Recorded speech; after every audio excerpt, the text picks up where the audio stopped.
आज नवरात्रि का दूसरा दिन है और आज माता ब्रह्मचारिणी की पूजा की जाएगी।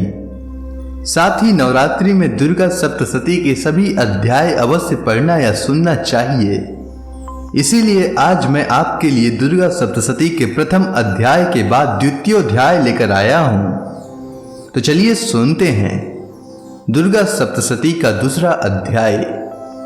देवताओं के तेज से देवी का प्रादुर्भाव और महिषासुर की सेना का वध। ऋषि कहते हैं, पूर्व काल में देवताओं और असुरों में पूरे 100 वर्षों तक घोर संग्राम हुआ था। उसमें असुरों का स्वामी महिषासुर था और देवताओं के नायक इंद्र थे। उस युद्ध में देवताओं की सेना महाबली असुरों से परास्त हो गई। संपूर्ण देवताओं को जीतकर महिषासुर इंद्र बन बैठा। तब पराजित देवता प्रजापति ब्रह्मा जी को आगे करके उस स्थान पर गए जहां भगवान शंकर और विष्णु विराजमान थे। देवताओं ने महिषासुर के पराक्रम तथा अपनी पराजय का यथावत वृत्तांत उन दोनों देवेश्वरों से विस्तार पूर्वक कह सुनाया।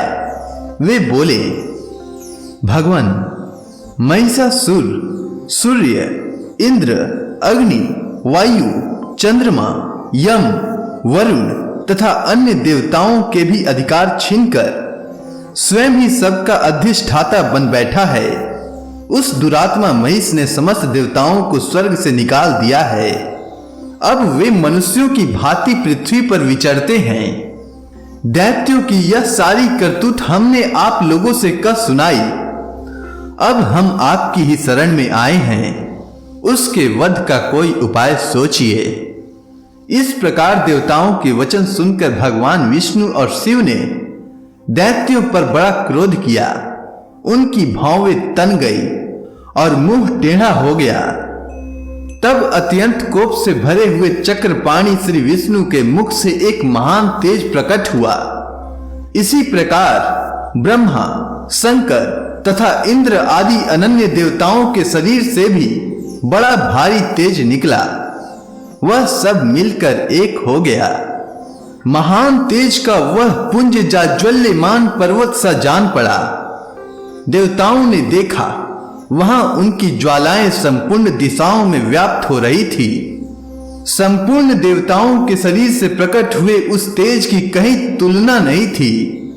एकत्रित होने पर वह एक नारी के रूप में परिणत हो गया और अपने प्रकाश से तीनों लोकों में व्याप्त जान पड़ा। भगवान शंकर का जो तेज था, उससे उस देवी का मुख प्रकट हुआ। यमराज के तेज से उसके शरीर में बाल निकल आए। श्री विष्णु भगवान के तेज से उसकी भुजाएं उत्पन्न हुई। चंद्रमा के तेज से दोनों स्तनों का और इंद्र के तेज से मध्य भाग का प्रादुर्भाव हुआ। वरुण के तेज से जंघा और पिंडली तथा पृथ्वी के तेज से नितंब भाग प्रकट हुआ। ब्रह्मा के तेज से दोनों चरण और सूर्य के तेज से उसकी उंगलियां हुई। वसुओं के तेज से हाथों की उंगलियां और कुबेर के तेज से नासिका प्रकट हुई। उस देवी के दांत प्रजापति के तेज से और तीनों अग्नि के तेज से प्रकट हुए थे। उसकी भौवें संध्या के और कान वायु के तेज से उत्पन्न हुए थे। इसी प्रकार अनन्य देवताओं के तेज से भी उस कल्याणमयी देवी का आविर्भाव हुआ। तदंतर समस्त देवताओं के तेज पुंज से प्रकट हुई देवी को देखकर महिषासुर के सताए हुए देवता बहुत प्रसन्न हुए।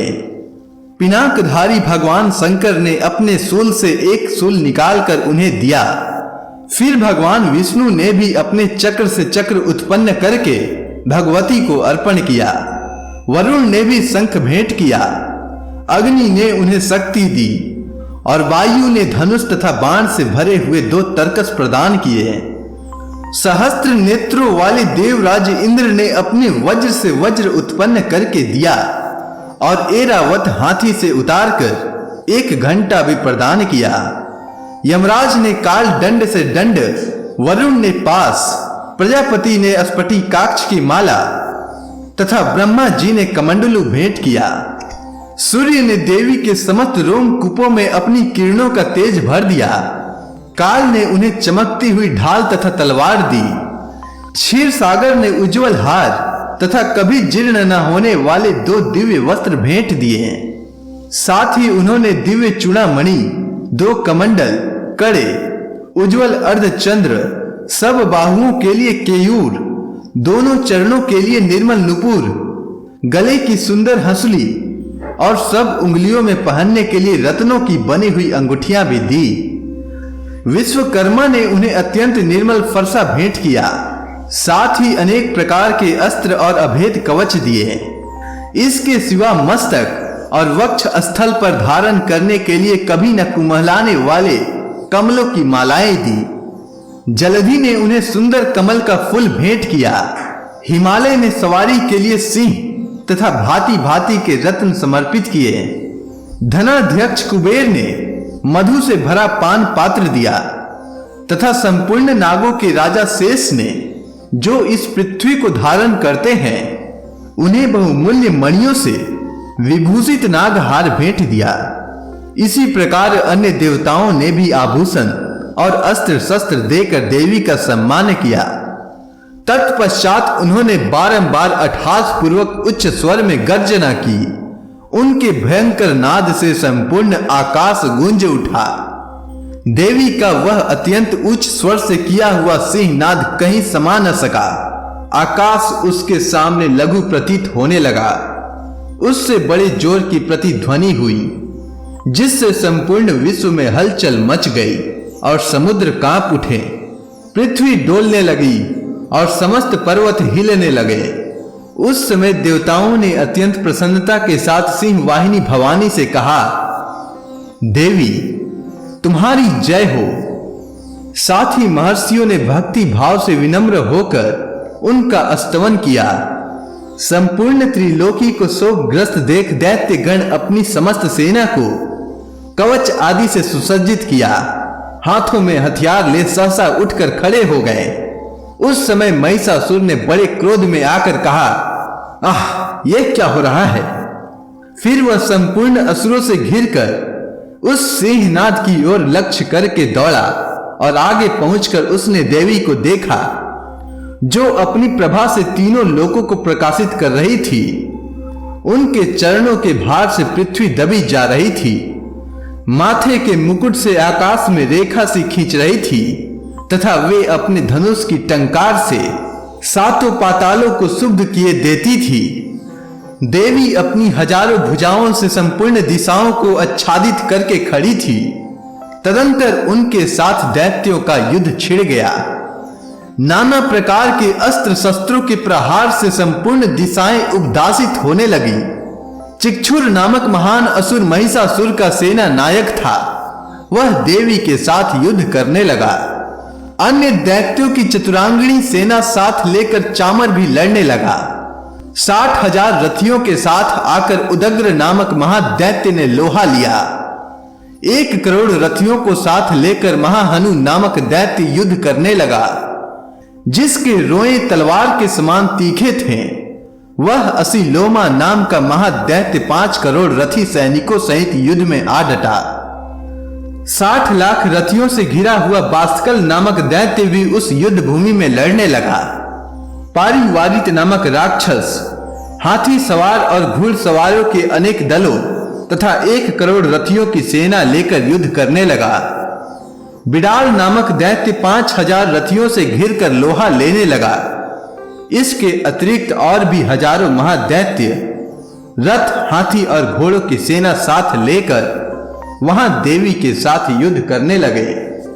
स्वयं महिषासुर उस रणभूमि में कोटि कोटि सहस्त्र रथ, हाथी और घोड़ों की सेना से घिरा हुआ खड़ा था। वे दैत्य देवी के साथ तोमर, भिंदीपाल, शक्ति, मुसल, खड़ग, परशु और पटिस आदि अस्त्र शस्त्रों का प्रहार करते हुए युद्ध कर रहे थे। कुछ दैत्यों ने उन पर शक्ति का प्रहार किया, कुछ लोगों ने पास फेंके तथा कुछ दूसरे दैत्यों ने खड़ग प्रहार करके देवी को मार डालने का उद्योग किया। देवी ने भी क्रोध में भरकर खेल खेल में ही अपने अस्त्र शस्त्रों की वर्षा करके दैत्यों के वे समस्त अस्त्र शस्त्र काट डाले।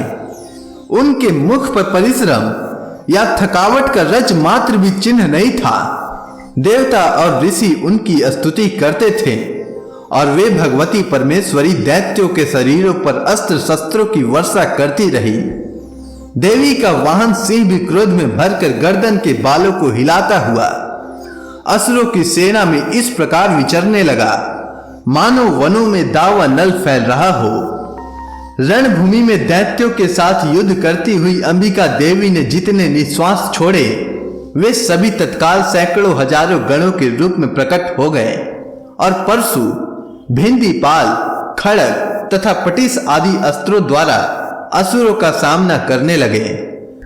देवी की शक्ति से बढ़े हुए वे गण असुरों का नाश करते हुए नगाड़ा और शंख आदि बाजे बजाने लगे। उस संग्राम महोत्सव में कितने ही गण मृदंग बजा रहे थे। तदंतर देवी ने त्रिशूल से, गदा से, शक्ति की वर्षा से और खड़ग आदि से सैकड़ों महादैत्यों का संहार कर डाला। कितनों को घंटे से भयंकर नाद से मूर्छित करके मार गिराया। बहुतेरे दैत्यों को पास में बांधकर धरती पर घसीटा। कितने ही दैत्य उनकी तीखी तलवार की मार से दो दो टुकड़े हो गए। कितने ही गदा की चोट से घायल हो धरती पर सो गए।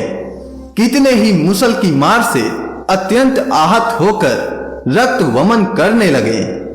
कुछ दैत्य शूल से छाती फट जाने के कारण पृथ्वी पर ढेर हो गए। उस रणांगन में बाण समूहों की वृष्टि से कितने ही असुरों की कमर टूट गई। बाज की तरह झपटने वाले देव पीड़क दैत्य गण अपने प्राणों से हाथ धोने लगे। किन्हीं की बाहें छिन छिन हो गई, कितनों की गर्दनें कट गई। कितने ही दैत्यों के मस्तक कट कट कर गिरने लगे। कुछ लोगों के शरीर मध्य भाग में ही विदीर्ण हो गए। कितने ही महादैत्य जांघें कट जाने से पृथ्वी पर गिर पड़े। कितनों को ही देवी ने एक बांह, एक पैर और एक नेत्र वाले करके दो टुकड़ों में चीर डाला। कितने ही दैत्य मस्तक कट जाने पर भी गिरकर फिर उठ जाते और केवल धड़ के ही रूप में अच्छे अच्छे हथियार हाथ में लिए देवी के साथ युद्ध करने लगते थे। दूसरे कबंध युद्ध के बाजों की लय पर नाचते थे। कितने ही बिना सिर के धड़ हाथों में खड़ग, शक्ति और रिष्टि लिए दौड़ते थे तथा दूसरे दूसरे महादैत्य ठहरो ठहरो यह कहते हुए देवी को युद्ध के लिए ललकारते थे। जहां वह घोर संग्राम हुआ था, वहां की धरती देवी के गिराए हुए रथ, हाथी, घोड़े और असुरों की लाशों से ऐसी पट गई थी कि वहां चलना फिरना असंभव हो गया था। दैत्यों की सेना में हाथी, घोड़े और असुरों के शरीरों से इतनी अधिक मात्रा में रक्तपात हुआ था कि थोड़ी ही देर में वहां खून की बड़ी बड़ी नदियां बहने लगी।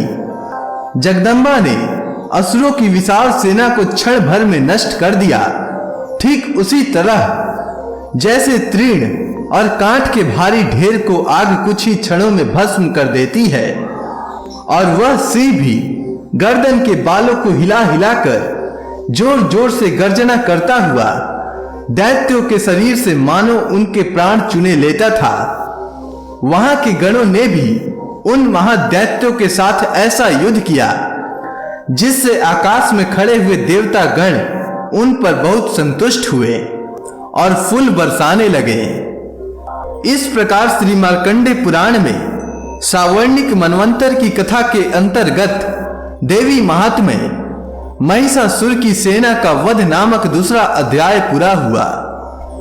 तो प्रेम से बोलिए दुर्गा महारानी की जय।